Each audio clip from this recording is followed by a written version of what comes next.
Hello, lovelies. You may have heard on this podcast and others that SEO has become an essential skill to get your posts and profile seen online. Between Google search results, yes, your posts on Instagram and TikTok come up on Google search, which is amazing. Your For You page and the Reels feed, your social media posts can be seen by anyone looking for your type and style of content.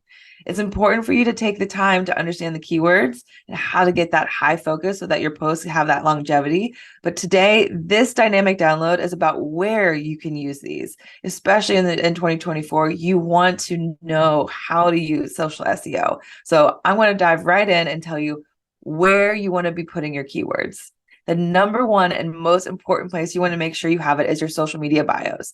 So this is, yes, that Instagram bio and those characters, very specific. If you want it in your LinkedIn and your summary page, all of that is going to be essential for these search results to bring you up when someone's going, I really need an at-home chef. I really need somebody, a trainer. I really need, like, you want to make sure you hit those keywords for the type of clients that you want to, that want to search for you.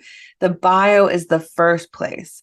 So in particular, I think the biggest thing I want to get across here is you want to get rid of that flowery language when it comes to your Instagram bios and your social media bios. This is where you're only focusing on keywords if you can. So the I help statements, while they're really supportive, if you tend to get a little wordy, say a lot of lingo within that, it's not going to be supportive to you. So make sure you're hitting what are the keywords or what kind of problems do I solve that my ideal client is going to be searching for. Same thing goes for your title.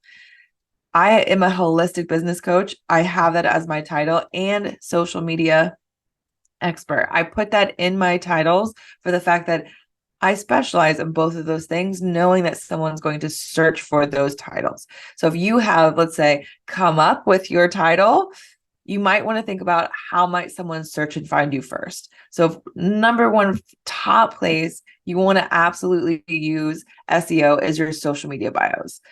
If you have more questions about this, please talk to me. It is so essential. The other places are pretty much anywhere you can think, right? The other places you use these are your captions. Now, your keywords, any kind of hashtag research you used to do, this is where keywords come in instead. So if you are in general trying to bring in a headline within your caption, telling them what to do, make sure it is exactly what they would search and find you for. So that means that hook includes a particular keyword.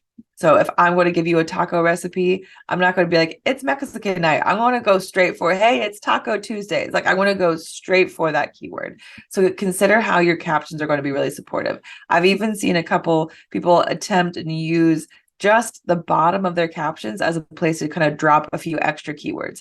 I don't recommend that, but I would say find ways to get those keywords up into the regular portion of your, let's say, what we end up reading in your caption.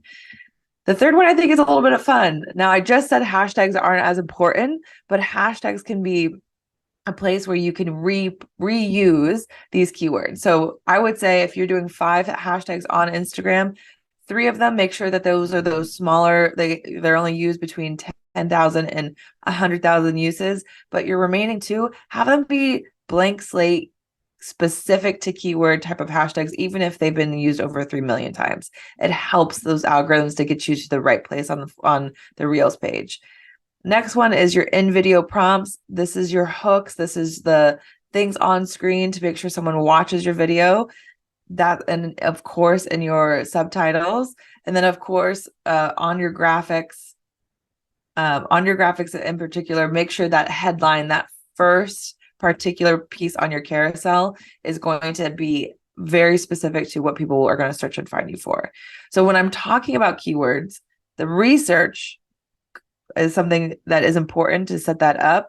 But as far as where you need to put these, start with your social media bio, move into your captions, use them in your hashtags for some extra support. And then you have your in-video prompts, aka your hook and your subtitles, as well as the first slide on your carousel, so being a really essential piece. That is all of the many places that you can do. So knowing that you have all these places to use keywords you've researched, I'd like to recommend to my clients to choose one of their clients' primary challenges. So knowing that I want to be using keywords on a regular basis, why don't I create a series around it?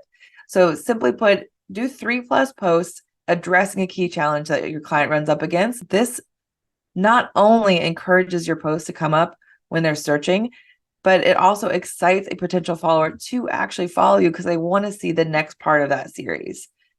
So if you haven't gotten the chance to use SEO, please know that after you set it up for yourself, it becomes a simple practice, just like hashtags used to be.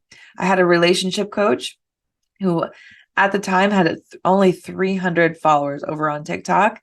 We were able to create a few posts specific to that hard conversation of what it looks like to separate from your partner. And she was the top ranked video over and over again. She still gets inquiries from that video, and it was posted over 6 months ago. So the idea here is that if you have your keywords on point, the follower numbers don't have to be there. You're going to get clients just by being highly searchable. SEO is only going to get more important.